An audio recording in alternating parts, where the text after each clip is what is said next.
8,500 টাকায় পোকোর নতুন ফোন। বাজারে কম বাজেটের নতুন ফোন নিয়ে এসেছে পোকো, যার model Poco C50।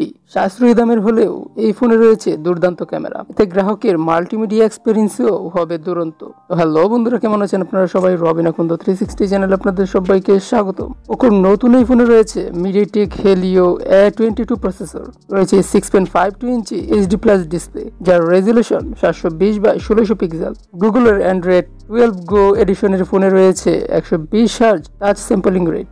LED flash সহ রয়েছে ডুয়াল রেয়ার ক্যামেরার সেটআপ। প্রাইমারি ক্যামেরায় 8 মেগাপিক্সেল এবং সেকেন্ডারি ক্যামেরায় AI লেন্স। সেলফি ও ভিডিও কলিং এর জন্য রয়েছে 5 মেগাপিক্সেল ক্যামেরা। রিয়ার ক্যামেরা দিয়ে 1080 পিক্সেল ভিডিও রেকর্ড করা যাবে। সিকিউরিটির জন্য এতে রয়েছে ফিঙ্গারপ্রিন্ট সেন্সর। 2GB র্যামের এই ফোনে রয়েছে 32GB স্টোরেজ। পাওয়ার ব্যাকআপের জন্য আছে 5000 mAh ব্যাটারি, যা 10 ওয়াট চার্জিং সাপোর্টেড। ফোনটির বাজার মূল্য নির্ধারণ করা হয়েছে 6,999 রুপি, বাংলাদেশি মুদ্রায় প্রায় 8,500 টাকা। তো পোকোর এই ফোনটি আপনার কাছে কেমন লেগেছে তা কমেন্ট করে জানিয়ে দিন। আর ভিডিওটি ভালো লাগলে একটি লাইক দিবেন, শেয়ার করবেন আপনার বন্ধুদের মাঝে। কোনো প্রকার প্রশ্ন থাকলে তাও কমেন্ট করে জানাতে পারেন। দেখা হবে পরবর্তী ভিডিওতে। ধন্যবাদ।